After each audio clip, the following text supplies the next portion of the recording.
Itinanggi ni Defense Secretary Gilberto Teodoro Jr. na may nagbabalak ng kudeta laban kay Pangulong Bongbong Marcos mula sa militar.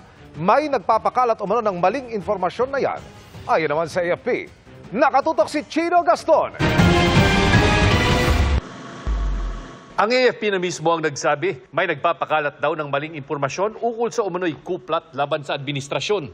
This is an outright lie and a dangerous attempt to poison minds, weaken the chain of command, and sow division between the Commander-in-Chief and the Armed Forces. The Armed Forces of the Philippines remain steadfast in our loyalty in the Constitution and is fully committed to defending the Republic, not betraying it. Ang alingas-ngas ng kudeta na pag-usapan din daw sa executive session ng mga senador at ng National Security Council at ng National Intelligence Coordinating Agency o NICA, sabi ni Senador Ronald Bato de la Rosa, pero di siya nagbigay ng detalye ukol dito. Mahirap na. Ang giit ni Defense Secretary Gilbert Teodoro Jr., walang katotohanan ang mga alingas-ngas na ito. Walang nagbalak sa AFP. Maraming nagdadasal na may nagbalak sana. Pero walang nagbabalak sa AFP. Nakipagpulong pangaraw ang mga miyembro ng Association of Generals and Flag Officers kay Pangulong Marcos kasamang ilang panggrupo. Nangyari yan noong September 19.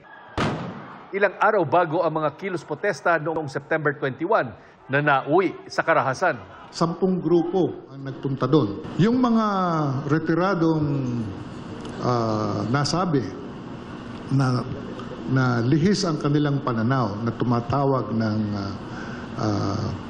ng activities or actions that border on defying the Constitution or violating the Constitution, yan ay hindi sinusuportahan ng karamihan ng ating retirado, including the AGFO, which is composed of more than 1,000 officers.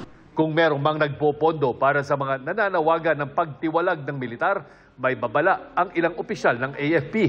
We will not take this sitting down. When people would start to give out fake news, misinformation, disinformation, malinformation on a false premise that the AFP could not perform its mandate, armed rebellion, people would check on that and see what could be the appropriate action. Ayon sa palasyo, nananatili ang tiwala ng Pangulo sa AFP. Sila po ay mananatiling matatag at ang kanila lamang na ipasusunod ay kung ano po ang sinasabi ng konstitusyon. At lahat naman po tayo, hindi lamang po ang kasundaluhan, ang galit sa korupsyon. Para sa GMA Integrated News, Chino Gaston nakatutok, 24 oras.